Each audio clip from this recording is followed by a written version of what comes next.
I just think LeBron the greatest. He did everything for me. At this point, we got to compare Jordan to like Messi or like Serena Williams. When Fat Joe speaks on basketball, people listen.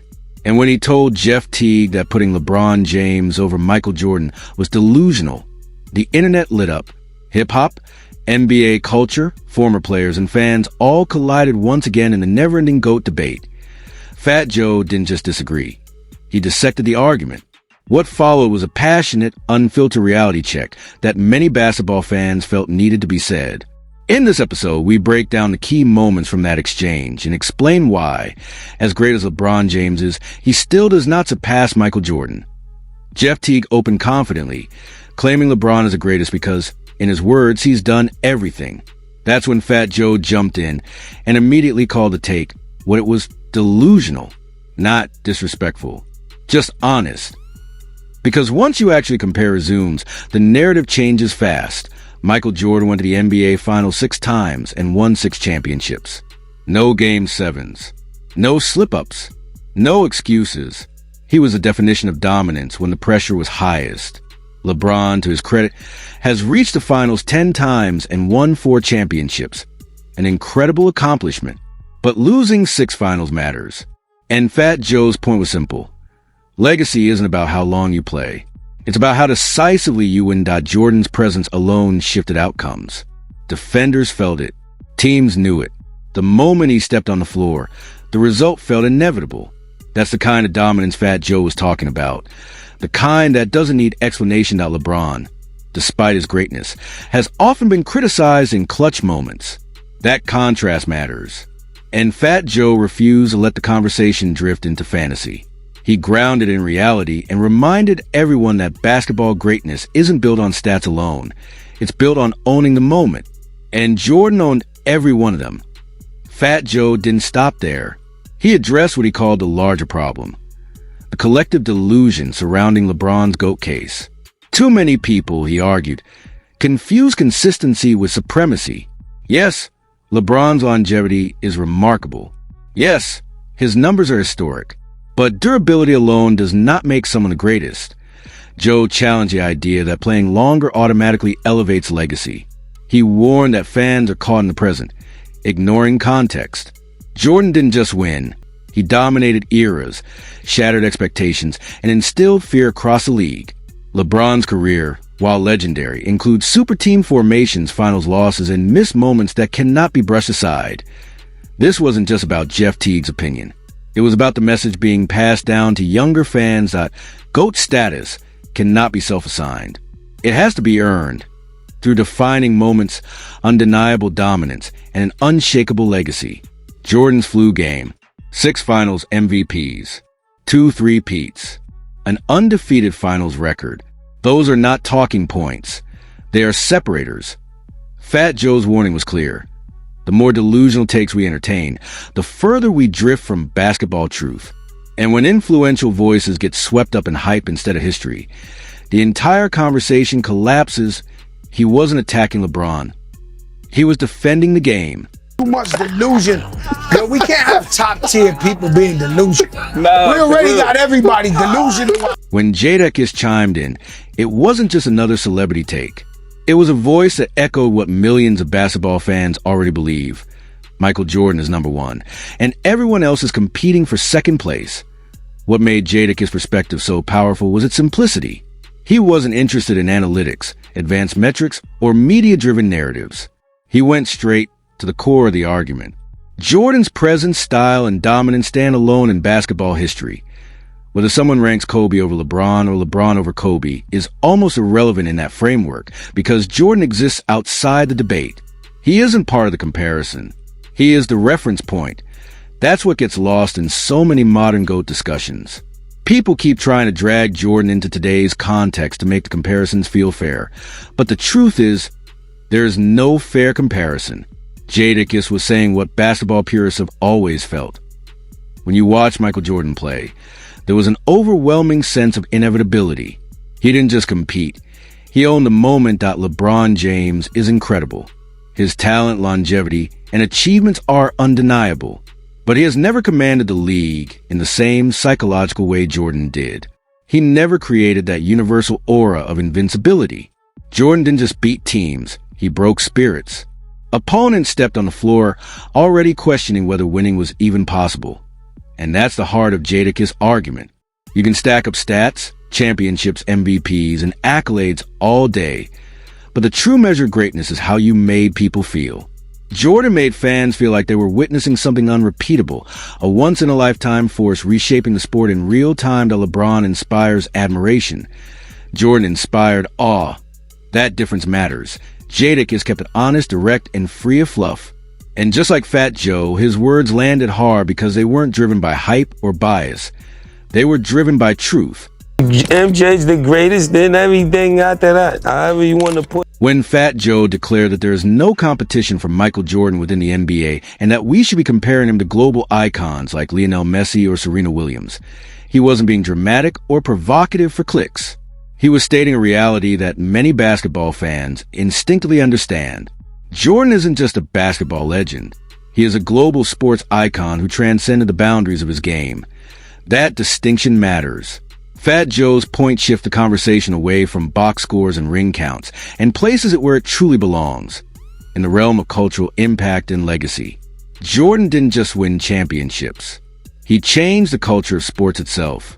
He transformed Nike into a worldwide powerhouse. He turned basketball into a global language. He made the NBA an international product. Jordan wasn't simply dominant on the court. He was transformational off it. His ruthless competitiveness, his win-at-all-cost mentality, and his aura of inevitability became the blueprint for greatness across all sports. That mindset existed before it had marketing labels or nicknames, long before the Mamba mentality. There was Jordan, and athletes like Messi, Serena Williams, Tom Brady, and Roger Federer followed that same template in their own arenas. This is what Fat Joe is emphasizing. Jordan redefined what greatness looked like. LeBron James, as extraordinary as he is, has not reshaped the sport or the culture surrounding it. In the same way, LeBron has adapted to the era. Jordan created one to ask yourself this. When was the last time LeBron's presence shifted the cultural axis of sports? He is a media force. He is a philanthropist. He is one of the most influential athletes of his generation. But influence and mythology are not the same thing. Jordan didn't just exist in the public eye. He became a symbol. Jordan's sneakers are worn by people who never watched him play. His silhouette is recognized in every corner of the world. His name carries weight beyond basketball. That level of cultural penetration is rare, even among the greatest athletes in history. That's why Fat Joe frames a comparison the way he does. We are not talking about two players operating on the same plane. We are talking about two different levels of greatness. LeBron is an all-time great player. Michael Jordan is an enduring global symbol.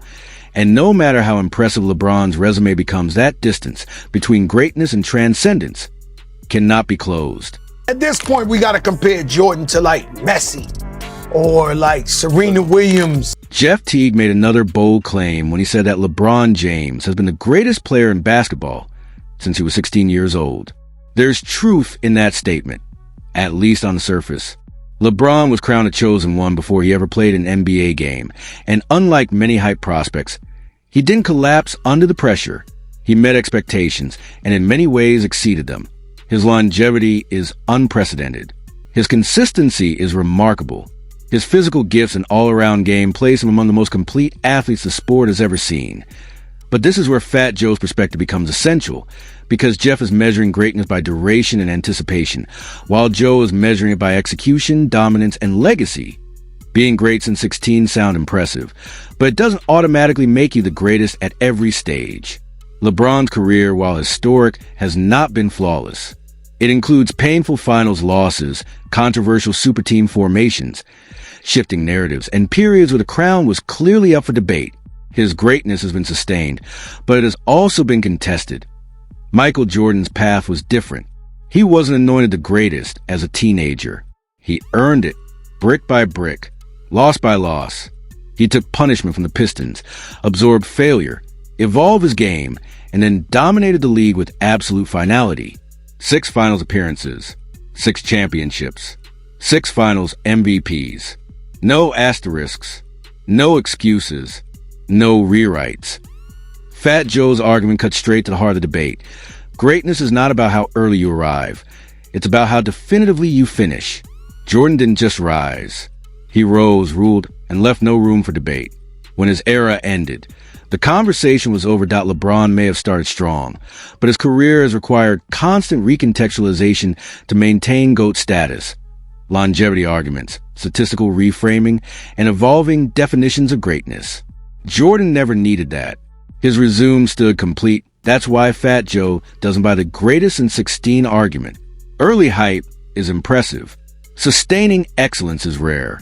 But dominating an era so thoroughly that history stops arguing, that's legendary. That LeBron lived up to the hype.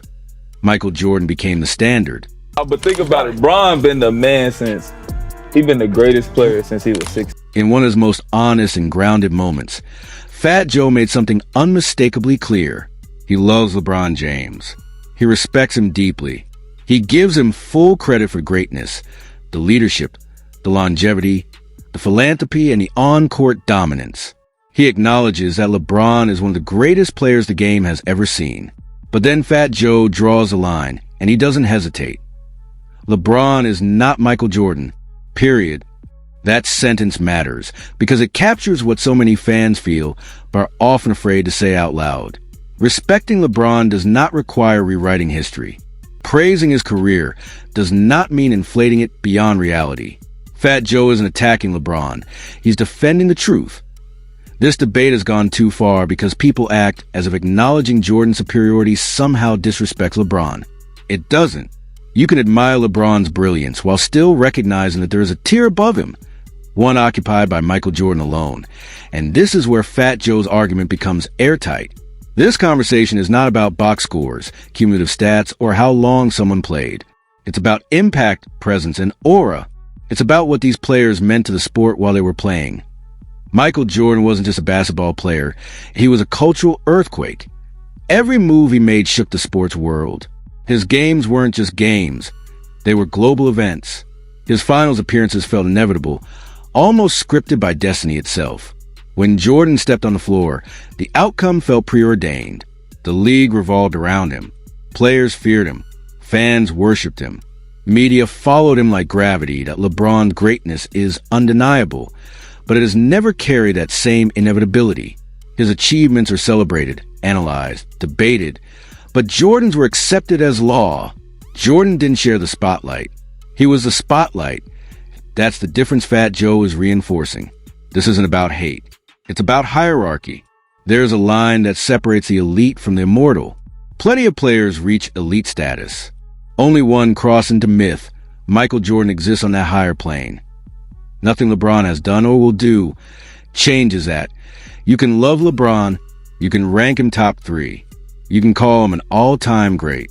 But pretending he occupies the same space as Jordan is where the argument breaks down. Because ceilings exist, even for kings. And that ceiling has a name. Michael Jordan, and 01 touches it. Not even LeBron James.